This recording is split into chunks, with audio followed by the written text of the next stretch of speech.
I didn't have no motivation to do it. Zero motivation to do anything. Zero motivation to have a shave, zero to brush your teeth, even have a shower, nothing.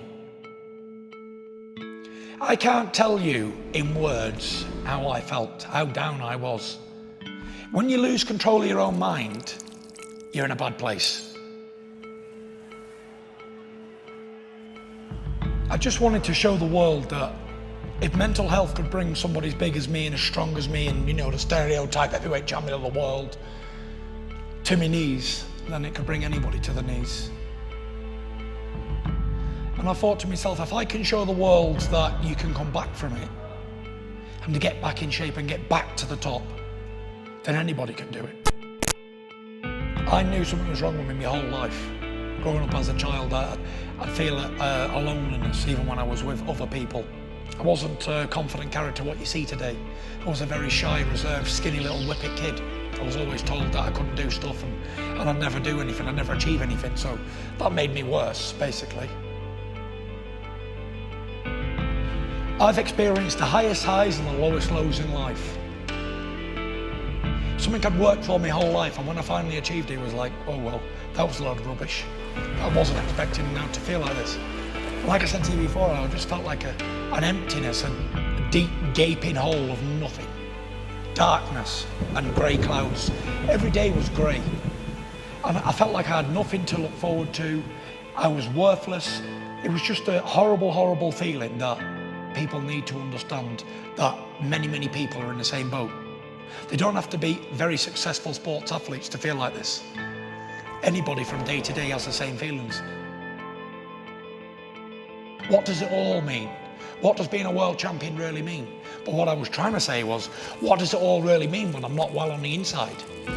I was in a position of power. I had glory, fame, achievements, money, a family, all earthly assets that one could want. But it meant nothing, so they couldn't understand why would this man feel like this. The repetitive thinking, the same stuff day in, day out, and it won't go away. And the more I'm trying to think, right, I want to be positive, negative, negative, negative, negative. And everyone who was around was getting negative too because I was putting it on them. This went on for 18 months, well, of me battling my own self every day, drinking, abusing my body, eating rubbish, taking drugs. Everything I stood for didn't matter anymore. I'd never ever experienced anything in my whole life, even though I'd had anxiety before. This was the king daddy of all anxiety attacks. I was so sure I was gonna die, but nothing mattered, I didn't care. All I wanted was atonement for my sins. I can't tell you in words how I felt, how down I was. When you lose control of your own mind, you're in a bad place. And it's a silent killer. It's almost like carbon monoxide poison. You can't smell it, you can't taste it, you can't feel it, but you die. The way I explain mental health is you bottle up and bottle up and bottle up and then it just explodes. You can't bottle anymore. And that's when you're having your bad times. And I was drinking every day, something I'd never done in my life, to try and wash me sorrows away. But it come to a stage where, well, that's one way of doing it, but I'm going heavier and heavier. I was gaining 380, 390, 400 pounds, and I was very unhealthy. I didn't fit in anything I owned anymore. It wasn't me anymore. I had two bodies.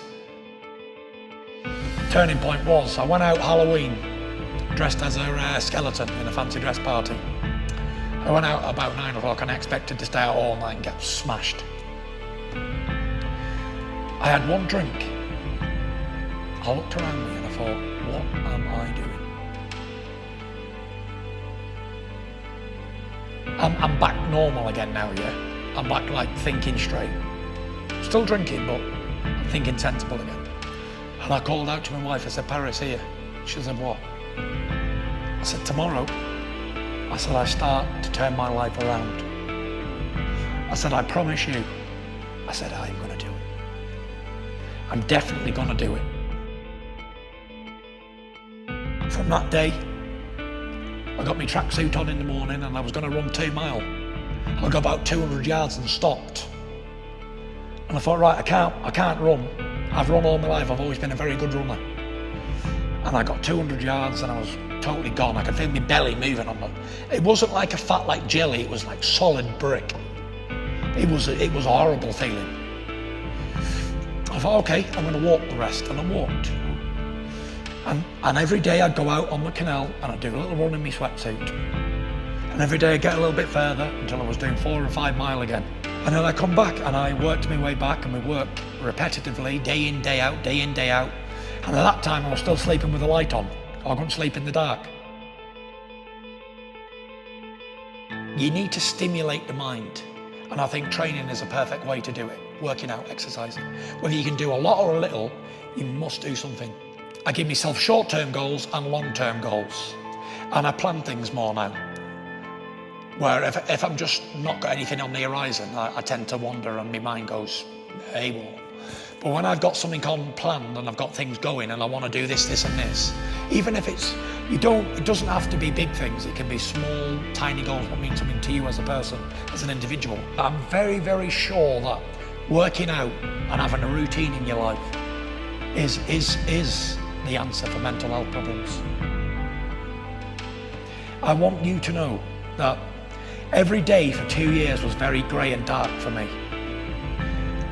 But it will come back great again. You will have sunshine days again, rose-coloured days warmed by the sun.